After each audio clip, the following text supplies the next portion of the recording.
Well, hello everyone. My name's Grant. I'm here with Micah, and this is our first episode of our podcast, and we are delighted to have here Derek Maas. Derek Maas, how you doing today? Hello, I'm doing great. Hello. Just got done with the Derek lift. is a West Ottawa alumni swimmer.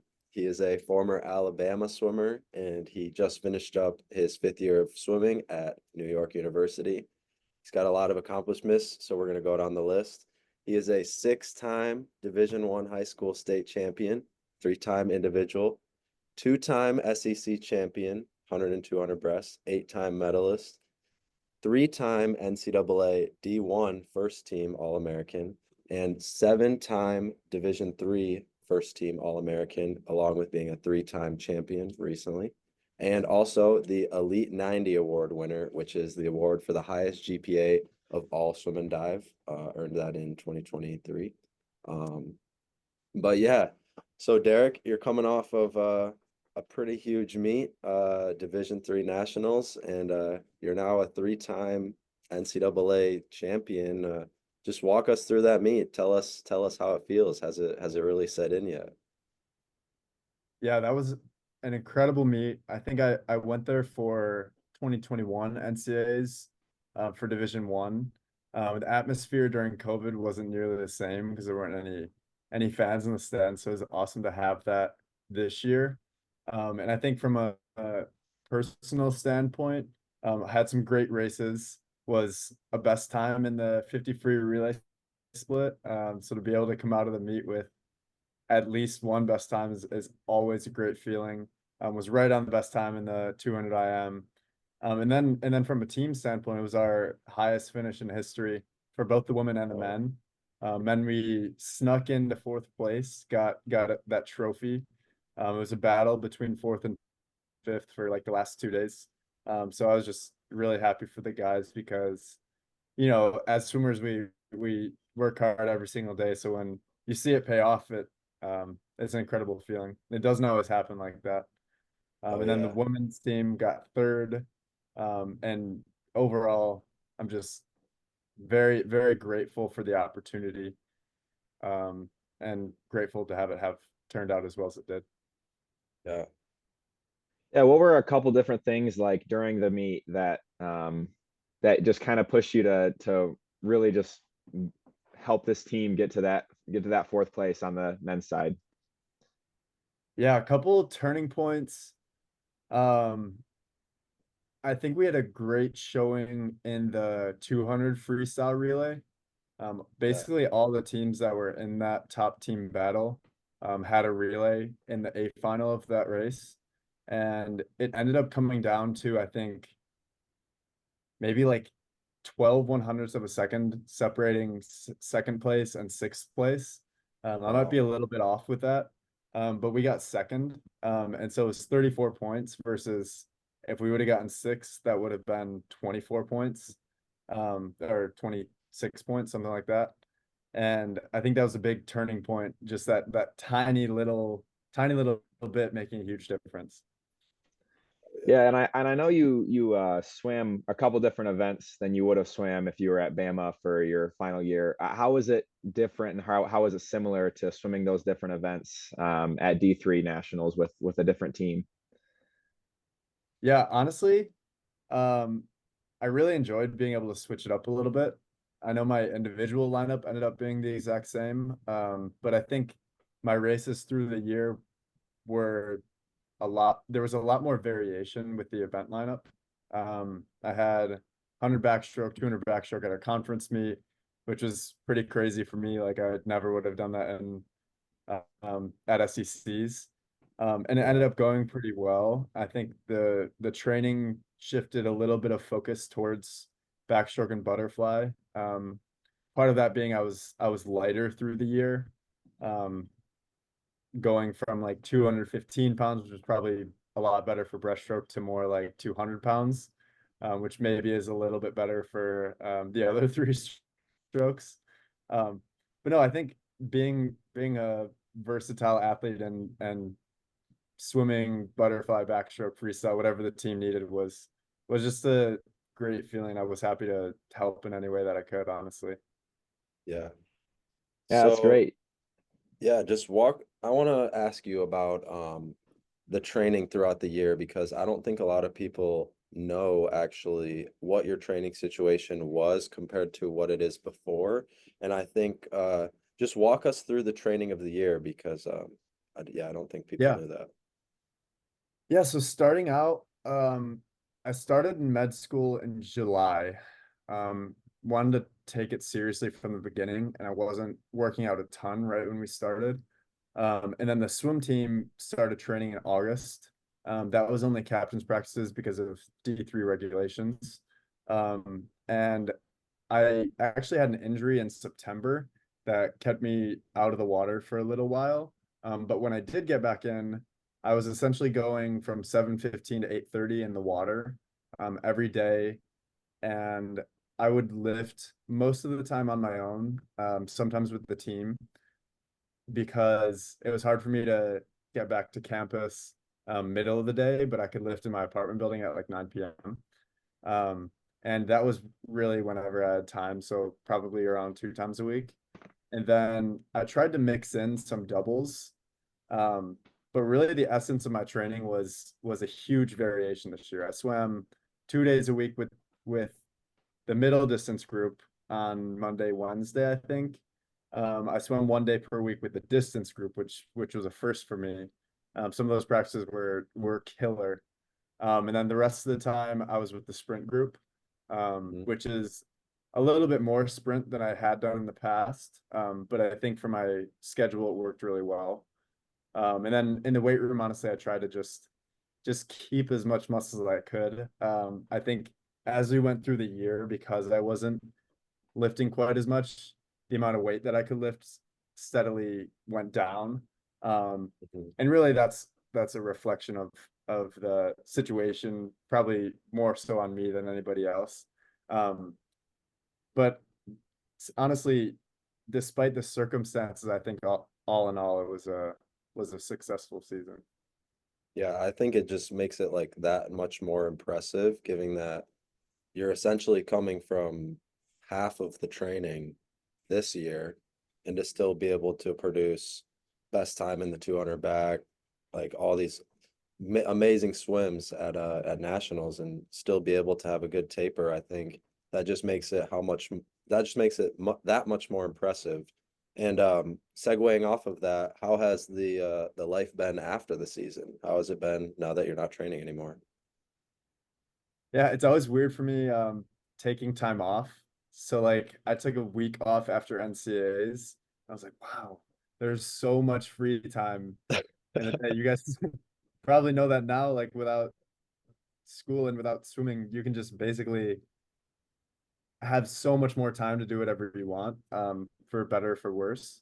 But then once I did start training again, um, it's definitely not the same without a team with me. It's so much harder to get up in the morning when I know it's most of the time just going to be me and my coach.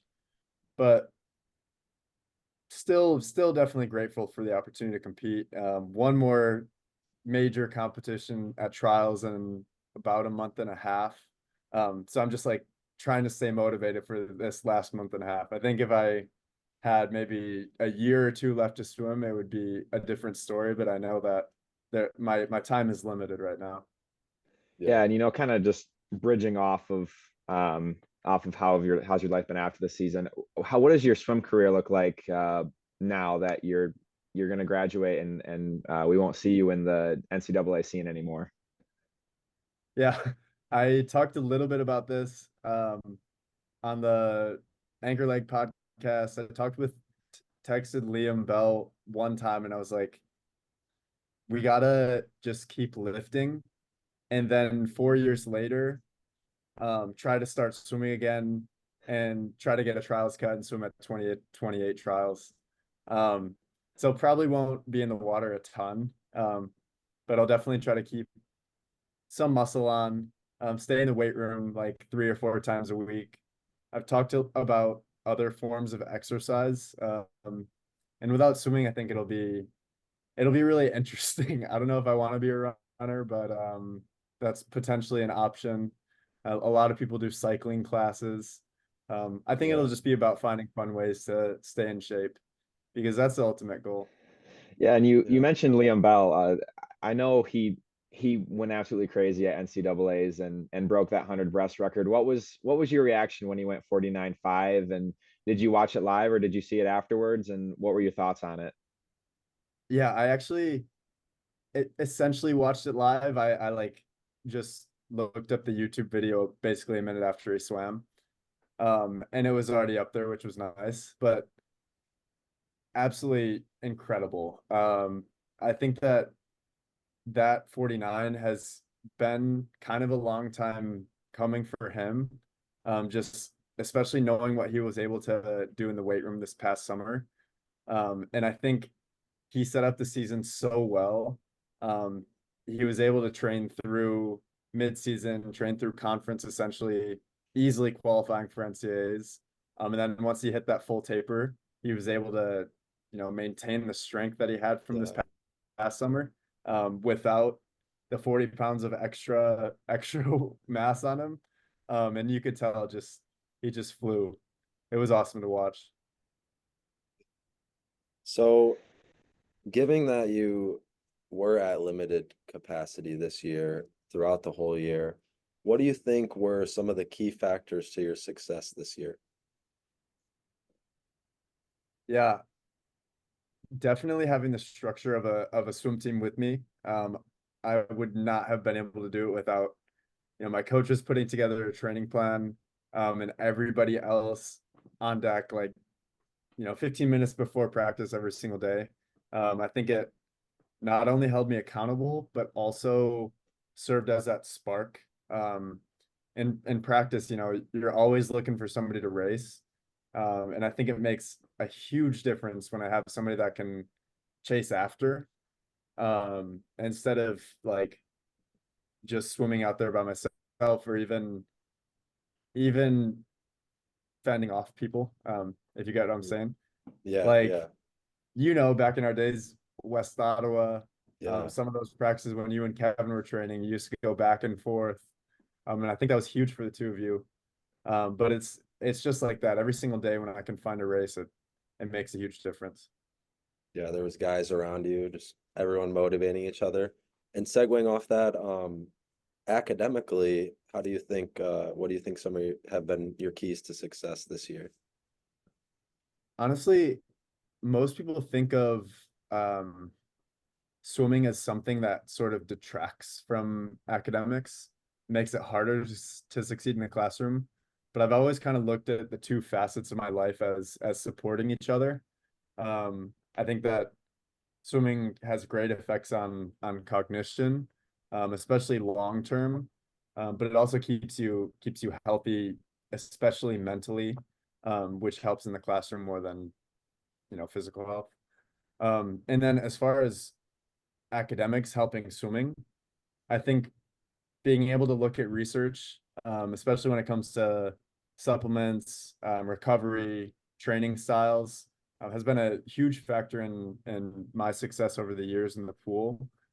Um, and just approaching every day from not necessarily a scientific standpoint, but being able to think about what I'm doing, and knowing that there's a purpose to every practice instead of just being like, I gotta be here because it's practice and just going through the motions. Yeah. We have a similar kind of aspect on our team. We're not doing doubles, but there's more intentional practices with our singles and yeah, similar training style. Yeah. Yeah. And honestly, you can clearly have incredible success with single practices. It just takes a little bit more intention at each day. Yeah, there's probably a little bit of an adjustment period, but I think yeah, you can still find success through that and yeah. Hmm.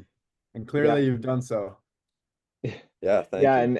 and just kind of moving from that, I mean, you've you've done everything right academically and you've been great in the water, but what has been something that's been challenging for you this year or even in the past couple of years at Alabama, that just kind of forced you to make changes, whether that be in your life or in the pool? Tell me your thoughts. Great question. Uh, Honestly, one of the hardest parts for me has been um just keeping in touch with people. I think moving all over the place, it's so hard to, maintain my strong relationships that I've built over the years.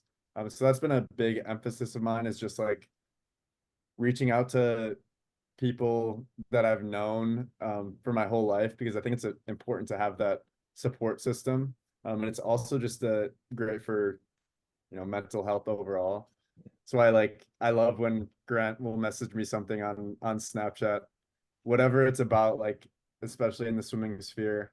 And when I heard about this opportunity, I was really excited as well. Yeah. So what do you think? This is gonna be a tough kind of a loaded question, but what would you, I know you have a lot of moments, but what would you say looking back now, what was a swimming memory that has stood out to you the most throughout your career? Good question. You can list a few as well. Like I know you have some big moments, so I mean, but what was one memory that just, it's something that you always think back on and you get happy about. Still, I think I've never experienced or even seen a crazier scene than my senior year of high school at the state championships. Mhm. That last relay when Hayden out-touched DCC by 0.06 seconds and everybody went crazy because it was in essentially our home pool. Yeah, I think I've had nothing compared to that in my time since. Because it's so rare that a meet that big comes down to the final tenth of a second. yeah, Even at, if you think about NCAA level, conference level, it almost never happens where it's that close in a relay deciding the finish. And yeah, to be on the winning end of that is still the moment to me that sticks out in my swimming career. I had some great races throughout college, like SECs, especially I think to that 100 breaststroke. Um, but it wasn't the team. And I think that's what made the difference with West Ottawa that year. mm, I still see pictures of that and it blows my mind. yeah. I mean, being a part of that, I will say like that was probably the loudest meet I ever went to. And I've been to like NCAA's to watch you, and I still think that Holland Aquatic Center is just when you got like so many passionate parents, man, it's just it Yeah. was a crazy moment for sure and something that we can live on forever. Um, but yeah, that 100 breast and I maybe walk us through 2022 SECs. Tell us about that meet. So because that was probably one of your most exciting, most memorable meets ever. What do you think that season specifically you were doing differently, or what do you think you were doing well that season? Good question. Um, in reality, I still have one best time from that season, and it's the 100 breaststroke. So somehow like my 50 breaststroke, 200 IM, all the other strokes have gotten faster since then. But I think for that sprint breaststroke event, the difference for me was in training. I wasn't really doing any threshold like the entire year, summer before. And I think you saw like with Liam Bell, it's so much more about your strength when it comes to the 100 breaststroke and power and explosiveness than threshold. Like essentially, that's not important at all.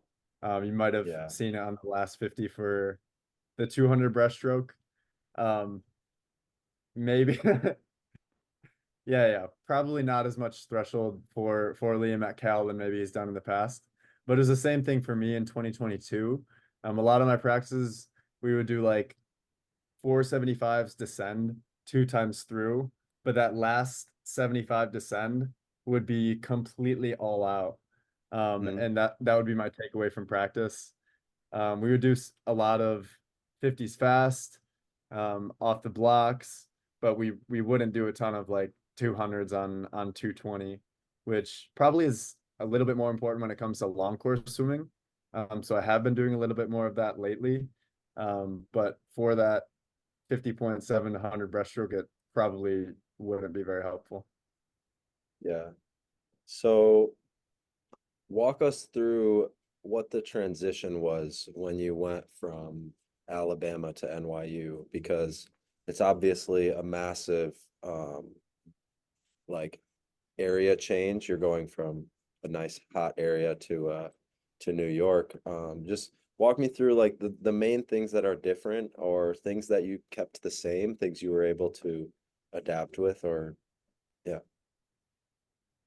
Yeah, so at night, the first thing I noticed when I started sleeping in New York City was the sounds. Like, obviously, it's a city that never sleeps. And it's true. But if you have a fan that's loud enough, you can block it out and make it sound like there's nothing going on. Okay. So that's what I learned quickly. It also, just because of all the windows in the city, it gets very bright, in my room at least. So I got some blackout curtains. And the key Okay. for me was to be able to sleep, coming from, a very quiet apartment in Tuscaloosa, to like a little bit louder, a little bit more chaotic of an environment here. And then it was a little bit of a shift with weather, like you mentioned. I think still might prefer it to be like 60s in the winter versus 30s, especially when Yeah. I'm on the street bike in the morning. But there are other aspects to the city that I've learned to love, especially being so close to the park. I try to get as much time with green space. Honestly, just being able to see a tree is helpful. You don't think about it probably in Michigan much, or at least I didn't. Um, but that's something that I really cherish, just like walking through the park, because otherwise it is a concrete jungle, and it can tire you out a little bit. Yeah. Yeah, I mean, you went through a lot of change. Was there anything that you changed within your diet, or has your diet stayed pretty consistent? And what has that looked like over the course of, I mean, even from freshman year of high school till now? Have you changed it Yeah, up at all, or yeah? also good question. I think starting early my senior year of high school, it was a big focus for me just on eating as many calories as possible, gaining as much weight as possible. And starting that year, I was around 180 pounds, and maybe even a little less, 175. And then I got up to senior year of college, like 227 pounds. So 6 year or 5 years, 52 pounds. It's a pretty sustainable, like 10 to 15 pounds per year. And that I had a lot of avocados, like chips and queso, smoothies, like whatever I could eat really. Just tried to like get to the point where I was actually full. And that's been really hard to do in New York. I think not having a sort of an athlete dining hall or meals prepared already has been a factor in that. It's really hard for me to like make enough food to where I'll actually be able to get full and stop eating. Um, but beyond that, I've tried to eat a little bit more healthy. Just thinking long term, I've tried to mix in more broccoli, more apples. As crazy as that might sound to hear, um, it's definitely lowered my calorie intake overall even further. So yeah, I have lost around 30 pounds since no, since November of 2022, I guess. Um, and I'm working on eating more, but it's tough. It's tough Yeah. to maintain that mass that I was at when I was working out, 22 hours a week and eating in the athlete dining hall, stuffing my face like 3 times a day. Um, so I think I'll eventually come to a sustainable weight and just try and hold that, stay healthy long term.